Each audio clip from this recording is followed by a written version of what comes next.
Dr. Umar Johnson is talking about Eminem to distract you from the school.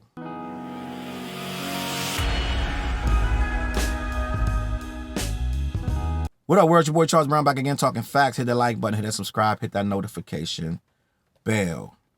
You know how when you're in a city and there's a guy, he has a little table set up.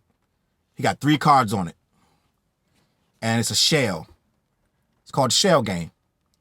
And he can move the shell. If you can guess where the shell is at, or whatever kind of, if it's a marble or whatever it is, if you can guess where it's at under which of the 3 cards, or it may even be just pick the card.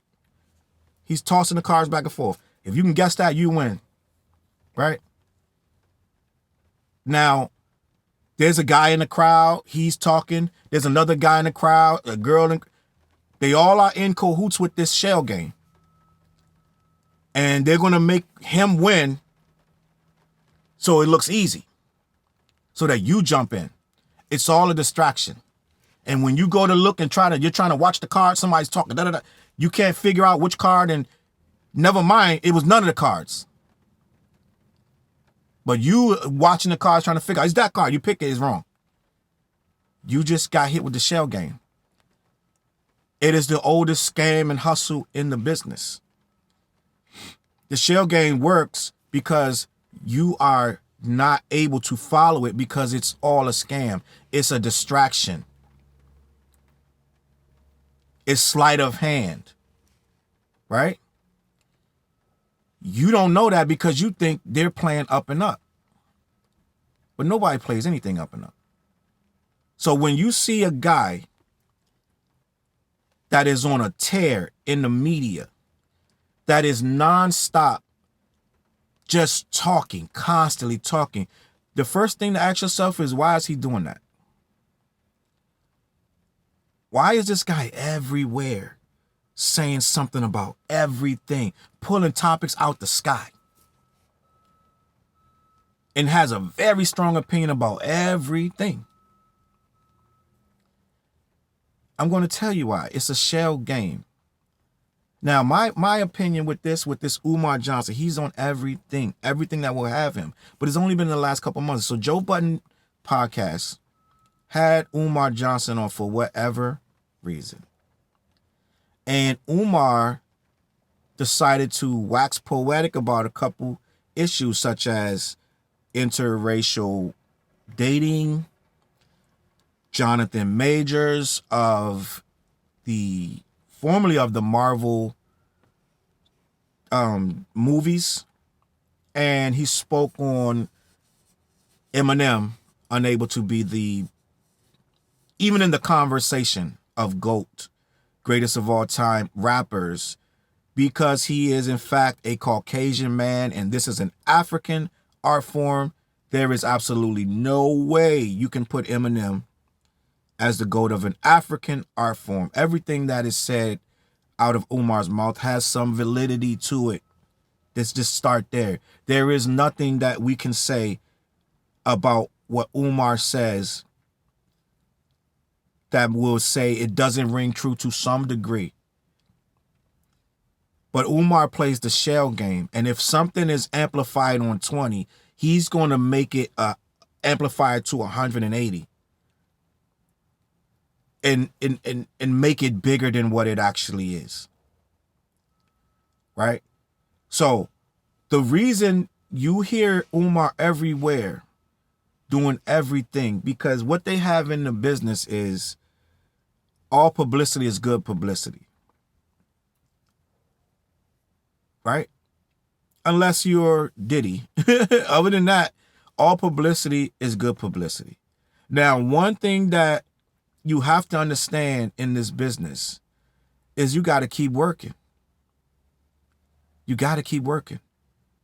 So with a person like Dr. Umar, who is being constantly ridiculed and reminded that he has not built this school, the Frederick Douglass Marcus Garvey School for Black Boys.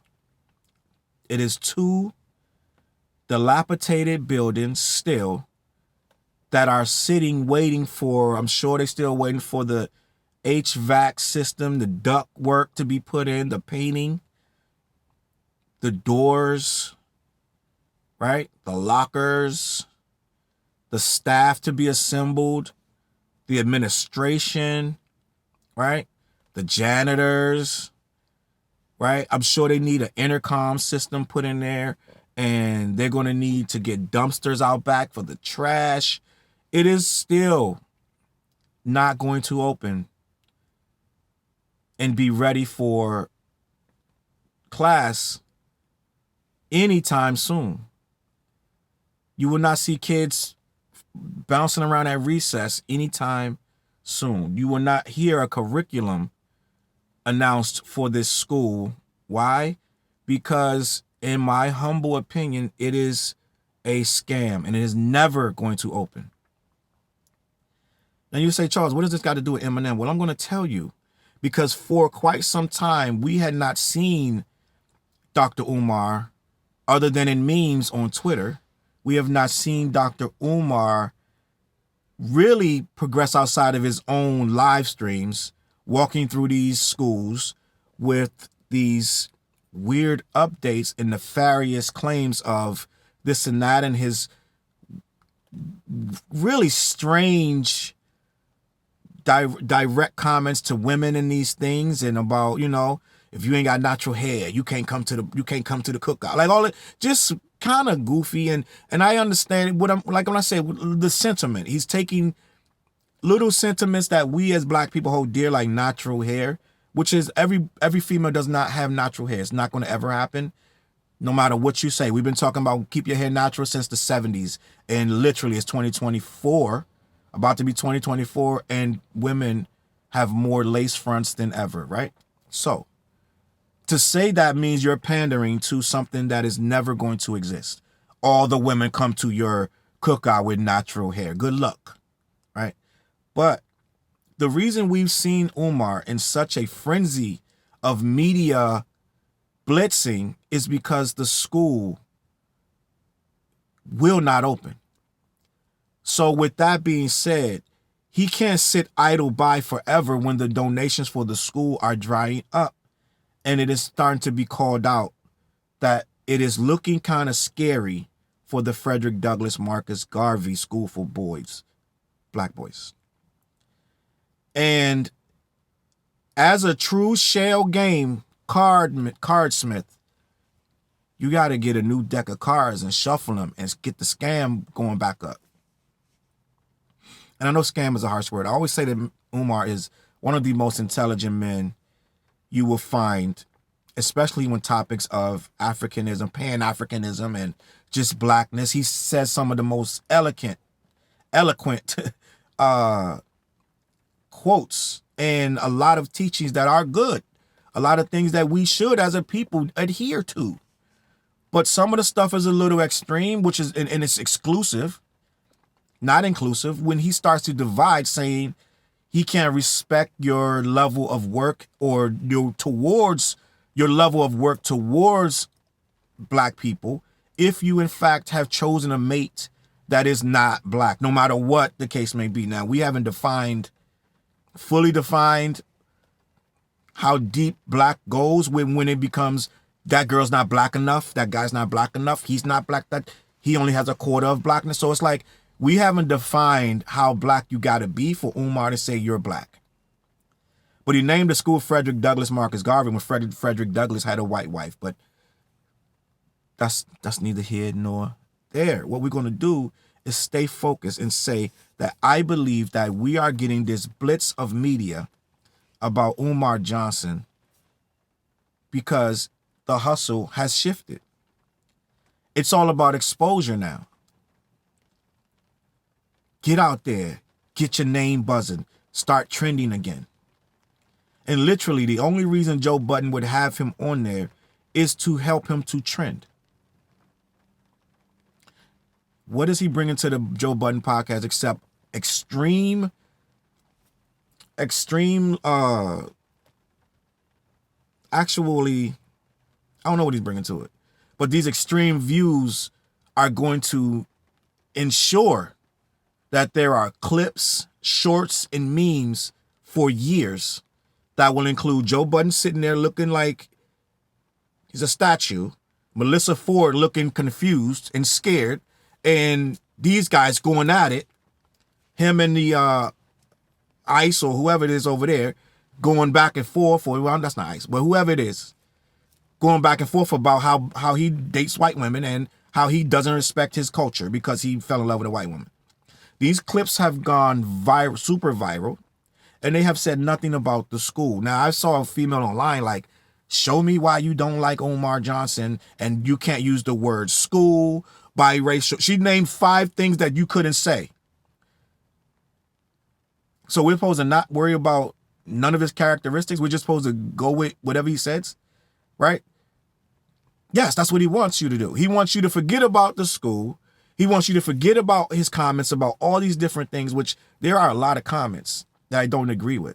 Even his comments on sports. Like, it's not just the school and it's not just the biracial. It's a lot of stuff. I just don't jive with him. Now, I do jive with him on some of the things that he said. I've said publicly, some of the things he said about education, they have a merit to it.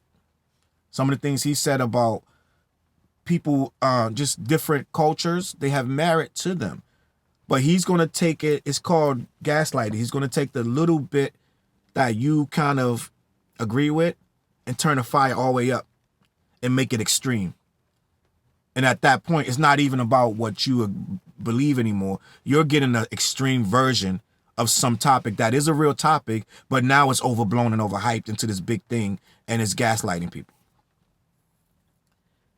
I haven't even spoken on Eminem yet. So the reason that he went viral for the Eminem statement, which is controversial, and that's what he's for, is because he said Eminem cannot be considered the GOAT of hip-hop, or a GOAT, even in the top 10, top 5. You cannot put him in anywhere because he is indeed white. Now, I want to say something.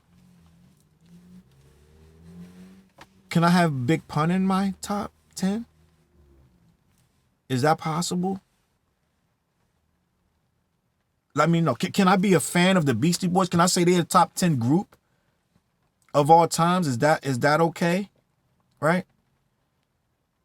There are so many people other than white people that you're going to have to exclude because they're not Africans from being in the top.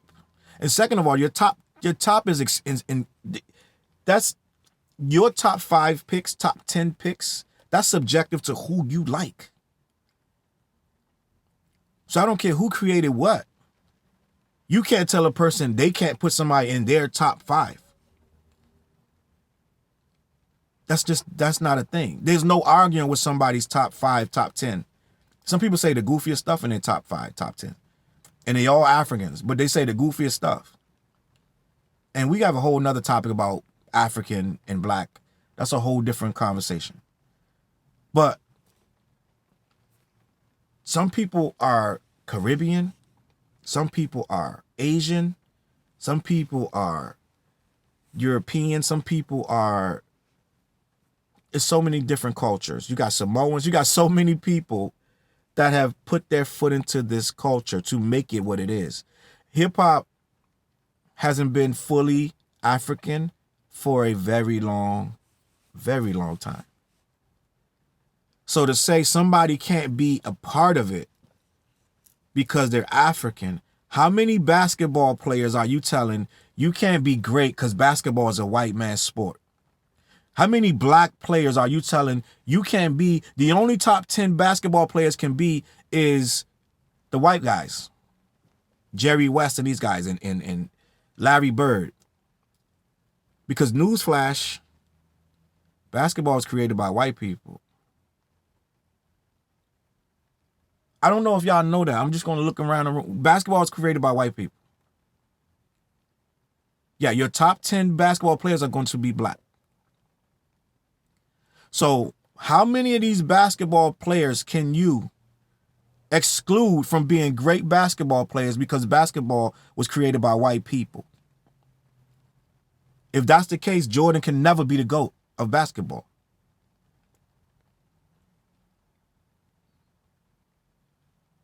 I'm just going to put that out there.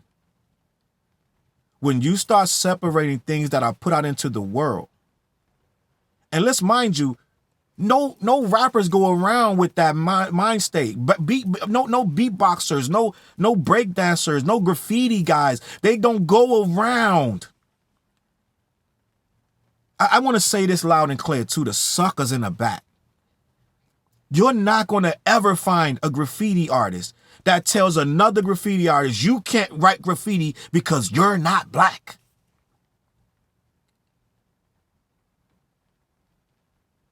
You're never going to find another breakdancer that excludes another breakdancer because they're not black. It's goofy. That part. In real life, and that's what I said, he takes the 20% of something that is, okay, we agree, it's an African thing, and he blows it up. You can't participate because you're not black. You can't have a wife because she's not black.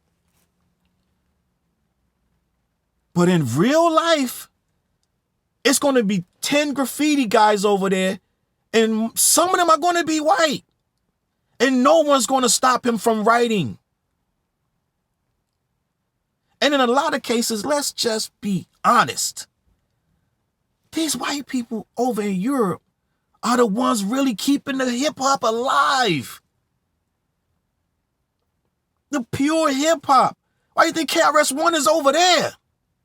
Why do you think all the rappers from that era that you're talking about don't get no money till they go over to Europe with the white people? This is what I'm talking about, a man that doesn't know what he's talking about. He doesn't have no place in this culture, but he's on the Joe Budden podcast, who Joe Budden, is he a rapper? Let me know. Because Joe Budden has a man on his podcast that's telling him who can be top 5 and who can be top 10, and he's just sitting there. Now, he has his own issues with Eminem, and I understand that.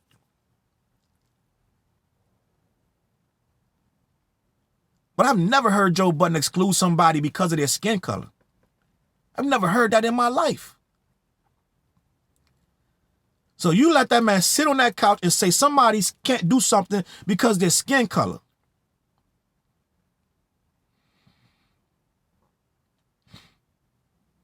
And you didn't say a word.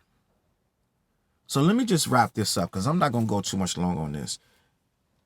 Umar Johnson is playing the shell game with you.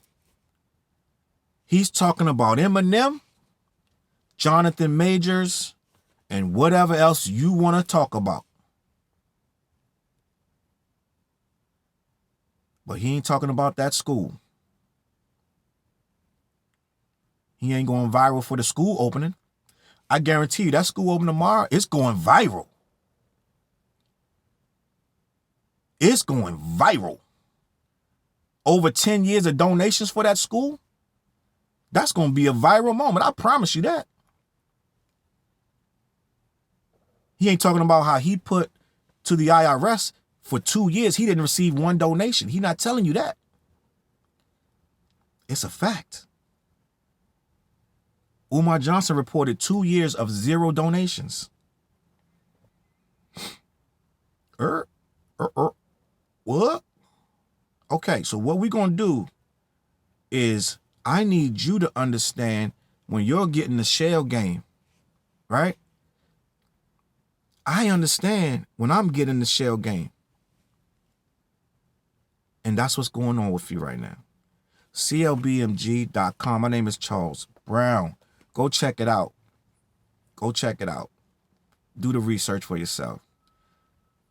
Every week, I'm live on the What on CLBMG Network. Every week, the Mix Down on CLBMG Network.